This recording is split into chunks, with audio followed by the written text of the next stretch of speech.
Today we will present the course project of operating system in cloud computing, that is Spark-based bisecting K-means algorithm under the guidance of Animesh Chaturvedi sir. In this presentation, we will start by looking at Hadoop, then move on to Spark and its use for big data workloads, and finally we'll cover Spark-based algorithm. Throughout the presentation, we'll share commands used and data to illustrate key concepts and provide context for our discussion.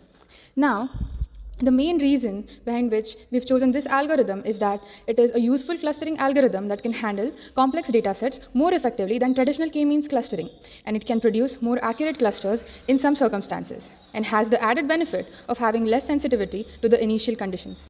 What is HDFS? Why it is important? Hadoop provides one of the most reliable file system. HDFS is abbreviated as Hadoop Distributed File System. It's a unique design that provides storage for extremely large files with streaming data, accessing patterns, and it runs on commodity hardware. Hadoop is an open source software framework for sorting data and running applications on clusters of commodity hardware. It provides massive storage for any kind of data, enormous processing power, and ability to handle virtual limitless concurrent tasks or jobs. Data and application processing are protected against hardware failures. If a node goes down, jobs are automatically redirected to other nodes to make sure that distributed computing does not fail. Unlike traditional relational database, you don't have pre-processed data before storing it. You can store as much data as you want and decide how to use it later. That includes unstructured data like text, image, and videos, etc. Now, let's get started with setting up Hadoop multi-node cluster. It requires Java, so let's install Java using the following command. Once the Java is installed, now we will download Hadoop. We can download it using the following command. Once it's downloaded, this file will be downloaded in the tar format. So we use this command to extract the star file. After extracting, move the file to particular local directory. When it is moved, now open the core.stat.xml file using the following command. Add the following configurations as shown. Now open hdfs site.xml using the following command and add the following configuration as shown. After this, now you should open yarn site.xml using the following command and add the following configurations as shown. Now open the mapred site.xml file using the following command and add the following configurations as shown. Now let's configure the SSH using the following command, which generates an SSH key pair on the name node and distribute the public key to all the nodes. Finally, start the Hadoop using following command. Apache Spark is an open source distributed big data processing engine. It provides a common processing engine for both streaming and batch data, and also parallelism and fault tolerance. Spark provides an interface for programming, allowing users to write programs in a variety of languages, including Scala, Java, Python, and R. Firstly, we download Apache Spark by accessing the Spark download page and select the link from Download Spark. Once your download is complete, untar the archive file contents using tar command. Tar is a file archiving tool. Once untar complete, rename the folder to Spark. Next, we add Apache Spark environment variables to bash rc. Now, load the environment variables to the opened session by running the below command. Fifth point is, Apache Spark binary comes with an interactive Spark shell, and in order to run that, we use the following command. Apache Spark provides a web UI to monitor the status of your Spark application, resource consumption of Spark clusters, and its configuration. You can access it by opening it with IP address. The seventh point is, Spark History Server keeps a log of all completed Spark applications, which you can submit by Spark Submit and Spark-shell. And we add the below configurations. Create Spark event log directory. Spark keeps log of all applications you submitted. We can run the following command to start History Server. Now, let's look after the algorithm which we have chosen. It's Bisecting K-Means Algorithm. The Bisecting K-Means Algorithm is clustering algorithm that is similar to the K-Means algorithm, but it operates in a slightly different way. Instead of dividing the data into K clusters directly, the Bisecting K-Means algorithm starts by putting the data point in a single cluster and then recursively bisects the cluster into two subclusters until they are K clusters. The algorithm works as follows. First, start with an data point in a single cluster, then it chooses the cluster with largest sum of squared distance to its centroid and bisects it into two subclusters using standard K-means algorithm.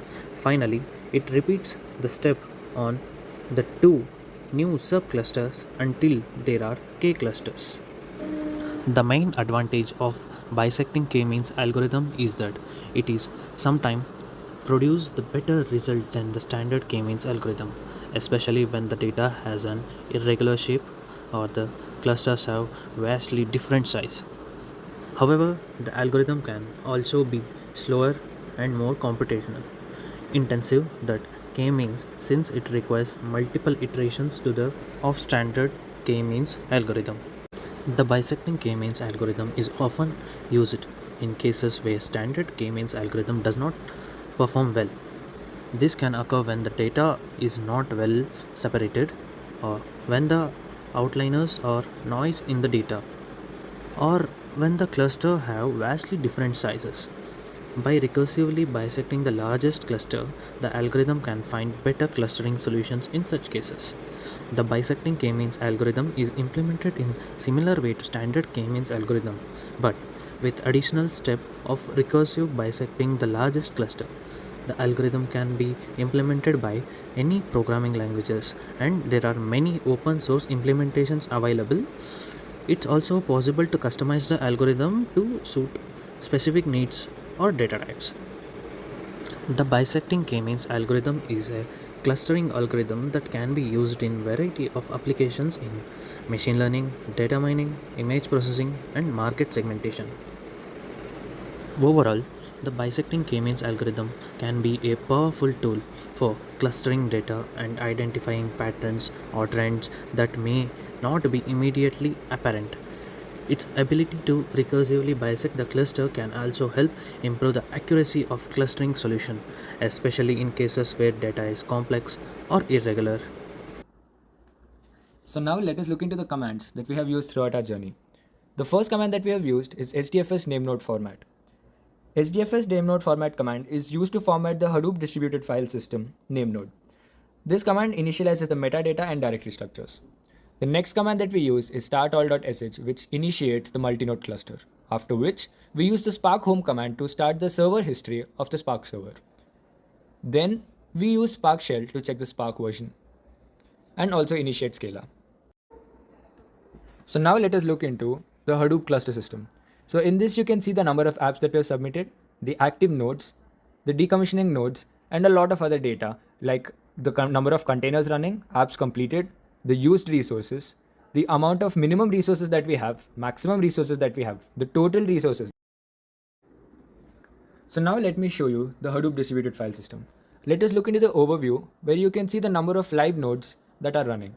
So here you can see where I have highlighted the number of live nodes, decommissioned nodes, and the maintenance nodes. Next, let us see the data node information. In this page, you can see the data node histogram. Next, let us see the files that we have uploaded from the master node to the slave nodes. These files that you can see here can also be accessed by the slave nodes. So now, let us show you the algorithm that we have used here. The algorithm that we have used is bisecting K-mean algorithm. The first command that we have used in our code uploads our code onto the Spark server. And then it executes the code using the resources of all the three computers that are interconnected to each other in the cluster. As you can see in the bit that I'm scrolling, this is the whole procedure, the execution of the code that is taking place. Now here in the end, you can see an output, which is a cluster center. This is the output of the code, which has been given by taking a data set as an input, which will be shown in the PPT. This is the Spark server history in which you can see the application that we have just run. This is the Spark jobs, which shows you the executors that has been added. As you can see here, that it has recently been added and it has taken 24 minutes to run the whole code. In this slide, we can see the data set that has been used in our algorithm and the output that the bisecting K-mean algorithm has generated. In the output, you can see the silhouette with squared Euclidean distance and the cluster centers. Let me now introduce my team. Myself, Ashish Girijala. This is Aryan TN. And this is Nupur Sangwai. This is our team signing off. Thank you.